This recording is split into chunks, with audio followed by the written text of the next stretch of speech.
नमस्कार, श्री स्वामी समर्थ। तर स्वागत आहे तुमचे माझ्या यूट्यूब चॅनलवर। तर आज मी तुमच्यासोबत नारळी पौर्णिमा विशेष नारळी भाताची रेसिपी शेअर करणार आहे। अगदी सोपी रेसिपी आहे। तर नारळी भात बनवण्यासाठी आपल्याला नारळाचं दुधाची आवश्यकता लागणार आहे। तर त्यासाठी मी एक ओला नारळ फोडून घेतलेला आहे आणि त्यातलं खोबरं काढून घेतलेलं आहे। तर आता ते खोबऱ्याच्या पाठीमागचा जो ब्राउन कलरचा भाग असतो तो सुरीच्या मदतीने मी काढून घेते। तुम्ही हे पिलर जे असतं ना, ज्याने आपण बटाट्याची साल काढतो त्याने सुद्धा काढून घेऊ शकता। आणि त्यानंतर याचे पातळ पातळ असे काप करून घ्यायचे खोबऱ्याचे आणि मग आपल्याला हे मिक्सरला फिरवून घ्यायचे आहे। तुमच्याकडे जर विळी असेल ना तर तुम्ही नारळ खवून घेतला तरी सुद्धा चालेल, पण माझ्याकडे विळी नाही आहे त्यामुळे मी अशा पद्धतीने करते।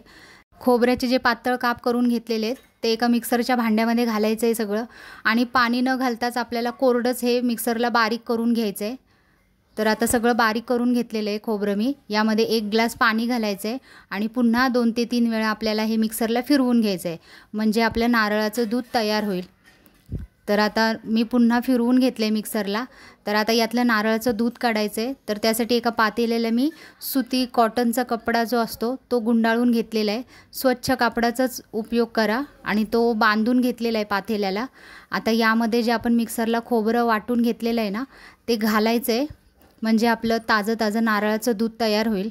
अगदी सोपी पद्धत आहे, फार जास्त वेळ लागत नाही यासाठी। नारळी भात करण्यासाठी तुम्ही जो नारळ वापरणार आहे तर त्यातलं खोबरं ना आधी थोडंसं खाऊन बघा की ते चांगलं आहे की नाही, कारण कधी कधी नारळ खराब असतात तर त्यामुळे नारळी भाताची चव जी आहे ती बिघडण्याची शक्यता आहे।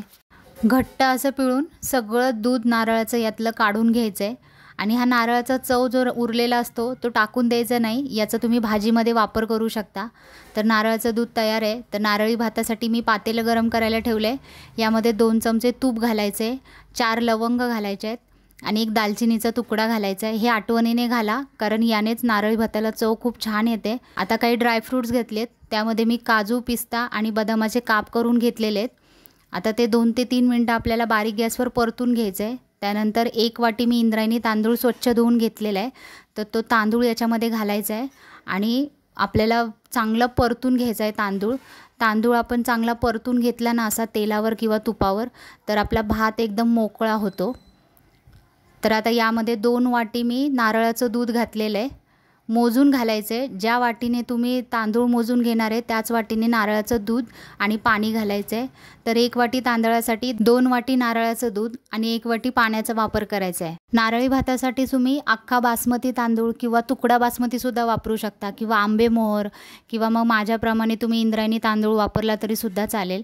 तर यामध्ये मी चवीनुसार मीठ घातलेलं आहे आणि उकळी आल्यानंतर अर्धी वाटी मी गूळ घातलेला आहे आणि थोडंसं ओलं खोबरं जे आपण मिक्सरला वाटून घेतलेलं तर त्यातले 2 ते 3 चमचे मी काढून ठेवलं होतं ते घालायचं आहे।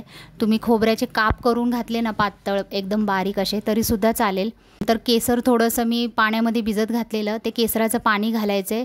अर्धा चमचा वेलची पूड घालायची आणि थोडंसं जायफळ जे आहे ते किसून घालायचं आहे यामध्ये, त्यामुळे चव छान येणार नारळी भाताला आपल्या।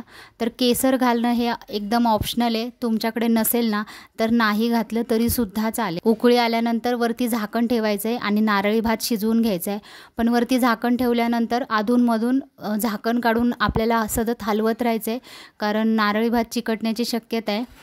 तर आता नारळी भात तयार झाला आहे। वरून मी 1 चमचा तूप अजून घातलेलं आहे, मिक्स करून घ्यायचं आहे आणि वरती झाकण ठेवायचं आहे। तर गॅस बंदच केलेला आहे मी। तर आता वरती झाकण ठेवून मी एक 10 मिनटं ठेवून देणार आहे आणि त्यानंतर आपला गरम गरम असा नारळी भात खाण्यासाठी तयार आहे। एकदम सोपी रेसिपी आहे ही नारळी भाताची। तर ही रेसिपी नक्की ट्राय करून बघा। व्हिडिओ आवडला असेल तर प्लीज व्हिडिओला लाईक करा, चॅनेलवर नवीन असाल तर सबस्क्राईब करायला विसरू नका। व्हिडिओ पूर्ण बघितल्याबद्दल थँक्यू।